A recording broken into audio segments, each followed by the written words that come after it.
হকারদেরকে permanently কোনো উচ্ছেদ আমি করি না এই জন্য এদেরও পরিবার আছে। এখানে আপনি জানেন যে হকাররা তাদের দোকান আছে, প্রত্যেকটা দোকানদার আছে, দোকানদাররা ভিতরে মাল রাখতে পারে।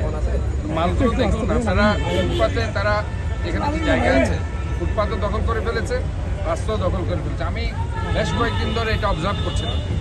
আমি নিজের থেকে এখানে একবার এসেছিলাম, এসে তাদেরকে বললাম তোমাদের তো সবার দোকান আছে, যেহেতু দোকান আছে তোমরা মালগুলো দোকানে রাখতে পারো, তোমরা সমস্ত এই যে ফ্রুটসের যে কাঁঠাল বলেন, তাল বলেন, আম বলেন, যত কিছু আছে তারা পুরো রাস্তার অর্ধেক জুড়ে সেটা দখল করে থাকে, যার কারণে এখানে যানজট লেগে থাকে।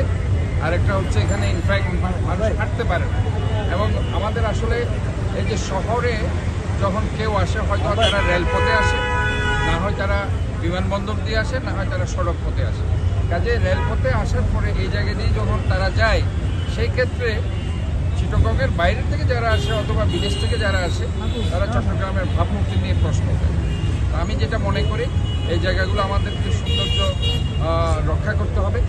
এবং আমরা যে গাছ আজকে এখানে টবগুলো লাগিয়ে দিয়েছি, আমি এখানে আমাদের শ্রমিক নেতারা এখানে আছেন, আমি তাদেরকে বলছি তারা এই ব্যাপারে এই সৌন্দর্য অর্জন করার জন্য এবং সেটাকে রক্ষণাবেক্ষণ করার জন্য তারাও ঐক্যবদ্ধ আছে। কারণ এখানে আমরা কাউকে উচ্ছেদ করছি না, তাদের দোকান আছে, দোকানে তারা মালগুলো রাখবে, ক্রেতা যারা আসবে তারা তাদের দোকানে থেকে সেগুলো নিতে পারবে। রাস্তা থেকে আসলে নেওয়ার কোনো সুযোগ নেই। যদি বেশি পরিমাণে নিতে থাকে তারা দোকান থেকে কিন্তু সেগুলো গাড়িতে উঠিয়ে দিতে পারে।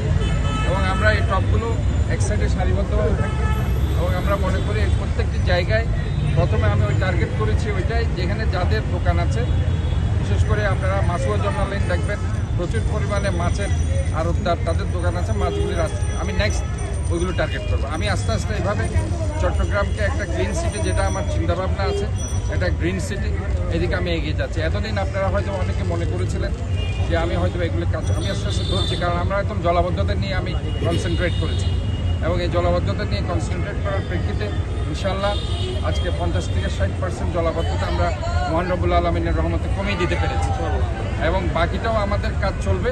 সেটাও আশা করি একটা ভালো রেজাল্ট আগামী বছর আপনারা পাবেন। গ্রিন সিটির ব্যাপারে যেটা বদ্ধপরিকর, এখন থেকে আমরা এই শহরটাকে ক্লিন করার জন্য এবং আমরা কিছু সেকেন্ডারি গার্বেজ স্টেশন আমরা STS আমরা তৈরি করে দেব। বিশেষ করে আপনারা জানেন যে আপনার কাতালগঞ্জে রাস্তার পাশে যে ময়লাগুলো থাকে, সেখানেও আমরা পিছনে, যেটা পূর্ত মন্ত্রণালয়ের জায়গা, সেখানে আমরা তাদের সাথে কথা বলেছি, উপদেষ্টা এবং সচিবের সাথে, ওনারাও আমাদেরকে একমত হয়েছে। সেই জায়গাটা ইনশাল্লাহ আমরা অ্যাপ্লিকেশান দিচ্ছি, সেটা আমরা পেলে ওইখানে একটা STS আমরা তৈরি করব। আর নাসিরাবাদ বিপ্লব উদ্যানের অপোজিটে আপনারা জানেন সেখানে এই ধরনের